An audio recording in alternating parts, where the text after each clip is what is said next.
আমরা এখন শিখব গুগল ইন্ডেক্সিং।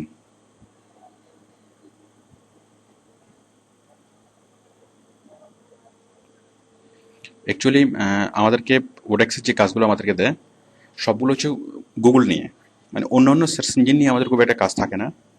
তো যদিও আমরা গুগল ইন্ডেক্সিং ওভাবে করতে পারি, আমি যেভাবে দেখিয়েছি যে freewebsubmission.com ওয়েবসাইটে গিয়ে গুগলে ক্লিক করে আমরা গুগল ইন্ডেক্সিং করতে পারি। তারপরও আমি গুগল ইন্ডেক্সিং করার আরও কিছু সিস্টেম আমি দেখাচ্ছি, যেহেতু আমাদেরকে শুধু গুগল নিয়ে কাজ করতে হবে। তো গুগলে যে ইন্ডেক্সিং করাই, মানে গুগলে ইন্ডেক্সিং করানোর যে ডিপার্টমেন্ট অথবা গুগলের যে ভর্তি অ্যাডমিশন ডিপার্টমেন্ট, তার নাম হচ্ছে Google web masters tools. Web masters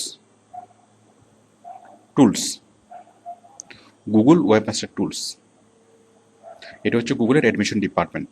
আমরা এই ডিপার্টমেন্টে গিয়েই আমরা বাইরের সাইট থেকে আমরা ভর্তি করাবো। তো দেখুন,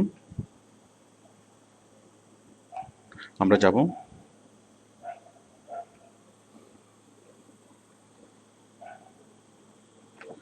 এটার ওয়েবসাইট হচ্ছে www.google.com/webmasters/tools, www.google.com/webmasters/tools। আমরা এই সেটে যাব। এটা হচ্ছে গুগলের অ্যাডমিশন ডিপার্টমেন্ট, যেটা আগে বলেছিলাম।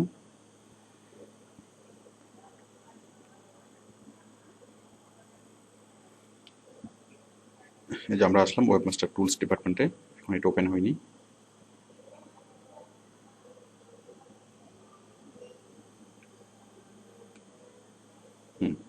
দেখুন, এই যে ডান পাশে দেখা যাচ্ছে add add add a site. আমরা জাস্ট অ্যাড এ সাইটে ক্লিক করবো। অ্যাড এ সাইটে ক্লিক করার পরে অ্যাড এ সাইট, এখানে আমরা জাস্ট বাইরের সাইটটা আমরা লিখবো। এই যে বাইরের ওয়েবসাইটের অ্যাড্রেসটা লেখার পরেই আমরা জাস্ট কন্টিনিউ করলেই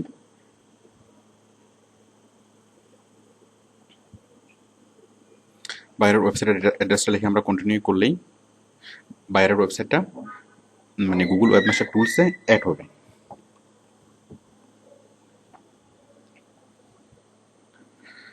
আচ্ছা,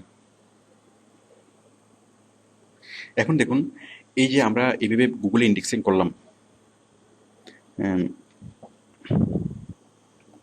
হ্যাঁ এটা এবার ভুলে যান, কারণ এইভাবে আমাদেরকে ইন্ডেক্সিং করতে হবে না। অ্যাকচুয়ালি যখন কোনো সাইট তৈরি হয় তখন অটোমেটিক্যালি সেটা গুগলে ইন্ডেক্সিং হয়ে যায়।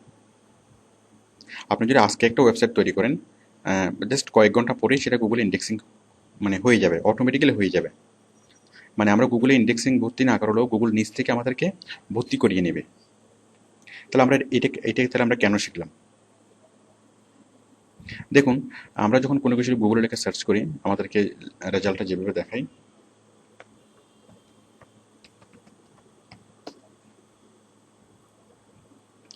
এই যে আমি লিখলাম বেস্ট কার,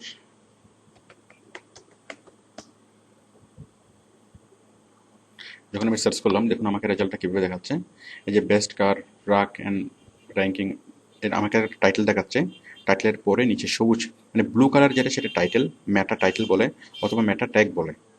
তারপর পরেরটা মানে গ্রিন কালারের যেটা, সেটা হচ্ছে ওয়েবসাইটের নাম, মানে ওয়েবসাইটের ইউআরএল। তারপরে যেটা ব্ল্যাক কালারে যেটা, সেটা হচ্ছে ডেসক্রিপশন। এই যে মেটা টাইটেল, ইউআরএল এবং ডেসক্রিপশন। তো মেটা টাইটেল এবং মেটা ট্যাগ এবং মেটা ডেসক্রিপশন, এই দুটো বিষয় খুবই ইম্পর্ট্যান্ট। কারণ কোনো একজন সার্চার যখন সার্চ করার পরে সে এই মেটা টাইটেল দেখে এবং মেটা ডেসক্রিপশন দেখে সে ডিসাইড করে যে এই সাইটে সে ক্লিক করবে কিনা।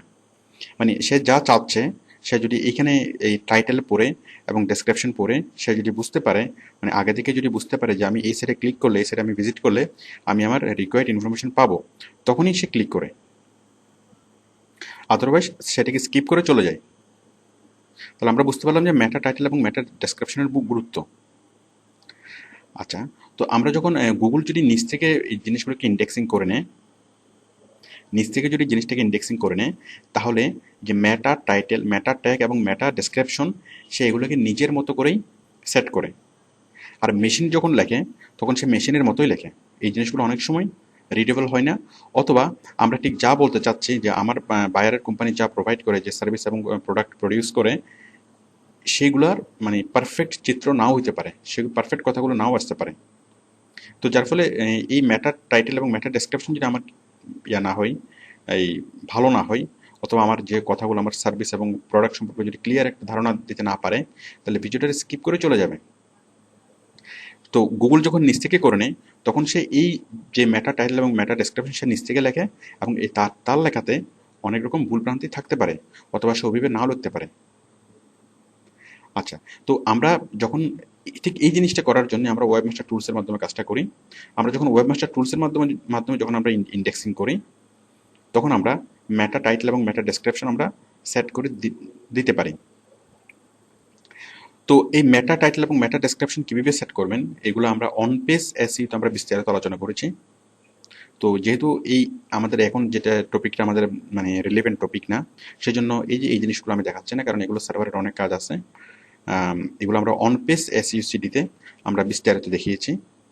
তো আপাতত আপনি অফ পেজ এসইওর জন্য এই যে মেটা টাইটেল এবং মেটা ডেসক্রিপশন এইভাবে লিখা না শিখলেও চলবে। আপনি জাস্ট আমি যতটুকু দেখিয়েছি, যে আপনি ওয়েবমাস্টার টুলসে যাবেন, ওয়েবমাস্টার টুলসে গিয়ে অ্যাড এ সাইট, জাস্ট এখানে ক্লিক করেই এখানে আপনি ইউআরএলটা দিয়ে কন্টিনিউ করবেন। জাস্ট আপাতত এটুকু জানলে চলবে আমাদের অফ পেজ এসইওতে।